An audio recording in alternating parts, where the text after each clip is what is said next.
ఇన్ని తరాలుగా 70 సంవత్సరాల నుంచి బీసీలకు రావాల్సిన బీసీ వాటా ఇవ్వకుండా అరాకొర వాళ్ళ మొహాన కొట్టి తీరా బీసీలు అంతో ఇంతో చదువుకొని కాంపిటీషన్ ఫీల్డ్లోకి రాగానే వాళ్ళ ఉద్యోగాలు గుంజుకుపోయి మళ్ళీ ఈడబ్ల్యూఎస్కి ఇచ్చి ఇన్ని రకాలుగా తెలంగాణలో ఉన్నటువంటి బీసీలకు అన్యాయం జరుగుతూ ఉంటే ఇది క్షమించరాని నేరం. ఇదో వైపు ఉంటే ఈడబ్ల్యూఎస్ ఓ వైపు ఉంటే మళ్ళీ ఏపీ నుంచి ఫేక్ సర్టిఫికేట్లు పెట్టి మళ్ళా దిగిరు. ఇన్ని రకాలుగా బీసీల మీద గుదిబండగా మారినటువంటి ఈ ప్రక్రియ ఏదైతే ఉందో దీన్ని రాష్ట్ర ప్రభుత్వం సవరించాలి. ముఖ్యమంత్రి గారు మేము మొర్రో మొత్తుకుంటా ఉన్నాము, మీకు శవన పడుతుందో లేదో నాకు అర్థమైతలేదు, 3 సార్లు వచ్చి కలిస్తే ఈడబ్ల్యూఎస్ రిజర్వేషన్ సవరించాలని చెప్పి కనీసం మాట్లాడలేదు. కోదండరామ్ గారు మీరు కనీసం ఈ ఈడబ్ల్యూఎస్ మీద ఒక చర్చ కూడా మాట్లాడతలేరు, ఒక్క ముక్క కూడా అంటలేరు కోదండరామ్ గారు. ఎందుకంటే ఆయనకే ఇబ్బంది లేదు కదా, ఆల వర్గాల పిల్లలే కదా, ఆయనకే ఇబ్బంది లేదు. మాట్లాడు. ఈడబ్ల్యూఎస్లో బీసీలకు అన్యాయం జరుగుతుందని చెప్పి జీవన్ రెడ్డి గారు చెప్తాడు. చాలామంది అగ్రవర్ణ వాళ్ళు చెప్తా ఉన్నారు, మీరెందుకు చెప్తలేరు? మీకు ఇంకా కంటి కానలేదేమో. బర్రెకు సున్నం వేస్తే ఆవు కాదు, బర్రెనే ఆవు ఆవే. బీసీ ప్రజలు గమనించాలి. ఎప్పుడు మనోడు కాదు, వాళ్ళే మనమే. వాళ్ళు ఏదో చేస్తారు, వాళ్ళు ఏదో తుడుస్తారు, ఏమీ చేయ రేట్లో మన్ను. ఇలా అన్ని రాజకీయ పార్టీలు దీనిపైన మాట్లాడాల్సినటువంటి అవసరం ఉంది. ఇది బీసీ పిల్లలకు, మెజారిటీ ప్రజలైన బీసీలకు జరుగుతున్నటువంటి అన్యాయం. ఈ అన్యాయాన్ని మాట్లాడకుండా కప్పిపుచ్చి ఏవో దొంగ ముచ్చట్లు చెప్పుకుంటా తిరిగితే కుదరదు. అసలు ఏ ప్రామాణికం ప్రకారం ఇస్తా ఉన్నారు ఇక్కడ ఈడబ్ల్యూఎస్ రిజర్వేషన్స్? కేరళలో కమిటీ వేసి కమిటీ ద్వారా నిర్ణయించారు. ఇక్కడ ఏ కమిటీ లేదు, చాలా రాష్ట్రం అమలే చేయలేదు. ముఖ్యమంత్రి గారు ఇది ఏడ పెంట అవుతుందని వెంటనే భర్తీ చేయాలి, వెంటనే అపాయింట్మెంట్ ఆర్డర్లు ఇవ్వాలని ఆయన ఇచ్చుకుంటూ పోతా ఉన్నాడు. ఆయన ప్రయోజనాలు ఆయనవి, వాళ్ళ వర్గ ప్రయోజనాలు తప్ప మొత్తం తెలంగాణ ప్రయోజనాలు ఏం కాదు.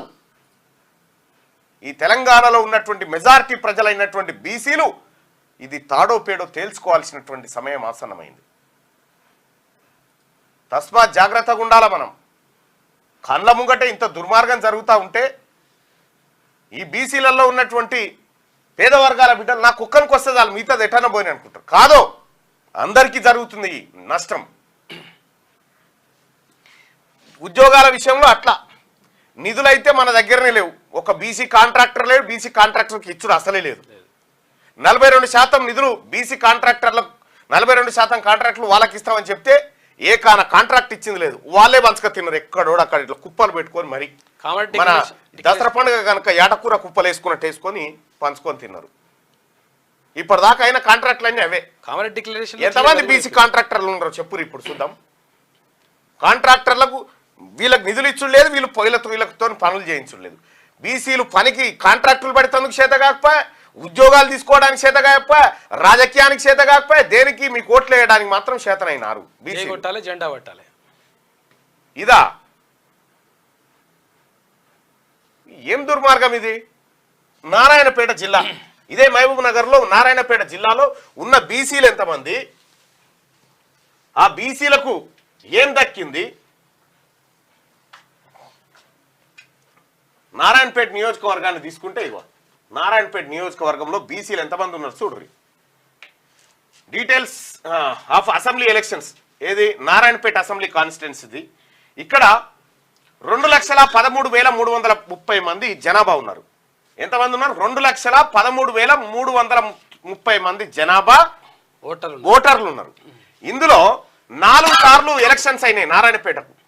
4 సార్లు నారాయణపేట అసెంబ్లీకి ఇప్పటి వరకు ఎలక్షన్ అయితే 4కి 4 రెడ్డిలకే, 4కి 4 రెడ్డిలే. ఆడ పోనీ వాళ్ళ ఓట్లేండి అంటే రెడ్డిల ఓట్లున్నాయి 2,13,330 అంటే మొత్తం ఓసీల ఓట్లు 24,000 అయితే ఇందులో రెడ్డిలే కనీసం 89,000 ఉంటాయి. అంతే 89,000 ఓట్లు ఉన్నటువంటి రెడ్డి గారు 4 సార్లు ఎమ్మెల్యే అయిండు. 1,43,144 మంది ఉన్నటువంటి బీసీలు 67%, 67.1% ఉన్నటువంటి బీసీలు 1,43,144 మంది ఉన్న బీసీలు ఒక్కసారి ఎమ్మెల్యేగా నారాయణపేట ప్రజలకు అక్కడ ఉన్న బీసీ ప్రజలకు ప్రాతినిధ్యం వహించలే. రాజకీయంగా జరిగినటువంటి దోపిడీ. ఇక జెడ్పీటీసీల విషయానికి వస్తే ఒకే ఒక్కటి నారాయణపేట అన్రిజర్వ్డ్ బీసీ ముదిరాజుకి ఇచ్చిరు. ఇక ఇంకొకటి కోయల్కొండ ఉంటే అన్రిజర్వ్డ్ ఉంటే ఓసీ రెడ్డి, ఇదేమో ఎస్సీ ఎస్టీకి రిజర్వ్ అయింది కాబట్టి వాళ్ళే. ఒక్కటే 1,43,144 మంది బీసీ ప్రజలకు ఒక్క జెడ్పీటీసీ ఉంటే 8,9,000 ఉన్నటువంటి రెడ్డిలకు 4 సార్లు ఎమ్మెల్యే, ప్రస్తుతం ఎమ్మెల్యే, తర్వాత ఒక ZPTC. Out of 4 mandals, OCs got elected once and BC got elected once. The population of BC is in 5.8 times ఎక్కున్నారు that of OC, but still got elected for just one time. అంటే 5.8 times ఎక్కున్నా కూడా, ఇంతలు ఎక్కున్నా కూడా బీసీలకు దక్కింది ఏం లేదు. ఇక్కడ బీసీలకు పరిపాలన చేత కాదన్నట్టు, పరిపాలన చేత కాదా, పక్కకున్న తమిళనాడులో మంగళ ఆయన ఉత్సవ ఒప్పిస్తుండాడు, నాయ బ్రాహ్మణ బిడ్డ సిద్ధరామయ్య బీసీ. మొత్తం ఎంటైర్ భారతదేశంలో బీసీ ముఖ్యమంత్రి లేని ఏకైక రాష్ట్రం ఈ ఉమ్మడి ఆంధ్రప్రదేశ్, తర్వాత ఈ తెలంగాణ రాష్ట్రమే. తెలుగు రాష్ట్రాలు తప్ప ఏడగాలే. కాంట్రాక్టులు కూడా చేయరాదా బీసీలకు? ఎంతమందికి ఎన్ని కాంట్రాక్టులు ఇచ్చారు ఈ మధ్య కాలంలో? ఏం మారినట్టుంది? కేసీఆర్ హయాంలో కాంట్రాక్టులు పట్టిన వాళ్ళే కదా, కొత్త వాళ్ళు ఎవరు ఉన్నారు? ఎవడన్నా కొత్తగా వచ్చిందా? ఆయాల బీసీ కాంట్రాక్టర్లకు అన్యాయం జరుగుతుంది. బీసీల బిల్లులు పెండింగు, వాడు పని చేస్తే వానికి బిల్లులు ఇచ్చేది లేదు, వాడు ఆర్థికంగా చితికిపోయి కొత్త పని చేయకుండా వాడిని అట్లా నాశనం చేసి వడ్డీలో వేస్తే మిత్తి మీద వాడి చచ్చిపోరాడు. కాంగ్రెస్ పార్టీ అధికారంలోకి వస్తే మీ వర్గాలకు సంబంధించిన హామీలన్నీ నెరవేర్చుకుంటూ పోతా ఉన్నారు. ఎవరెవరికి ఏ హామీ ఇచ్చిరో, మీరు వస్తే ఈ పదవి ఇస్తాం, ఆ పదవి ఇస్తాం, ఈ కాంట్రాక్ట్ ఇస్తాం, అవన్నీ నెరవేరు. బీసీలకు ఇచ్చినటువంటి హామీ 10 నెలల నుంచి కనీసం ఇట్లా ఫైలు కదిలియకపోతుంది. ఏం అన్యాయం ఇది? ఇంత దుర్మార్గం ఉంటుందా అన్న? మీరు ఓపెన్గా చెప్పండి, ఇది బీసీలది కాదు ఈ ప్రభుత్వం అని చెప్పండి. మరి మా నాయకుడు రాహుల్ గాంధీ గారికి అదే చెప్తాం. అయ్యా మీరు చెప్పినటువంటి మాట ఇక్కడ ఇంప్లిమెంట్ అవుతలేదని చెప్తాం. రాహుల్ గాంధీ గారి మ్యాటరు, రాహుల్ గాంధీ గారు ఎక్కడన్నా మాట్లాడితే కనీసం మన పత్రికలలో ఫ్రంట్ పేజీలలో వస్తుందా? ఎందుకు వస్తలేదు రాహుల్ గాంధీ గారిది? లోపల పేజీల్లో ఎందుకు పడతా ఉంది?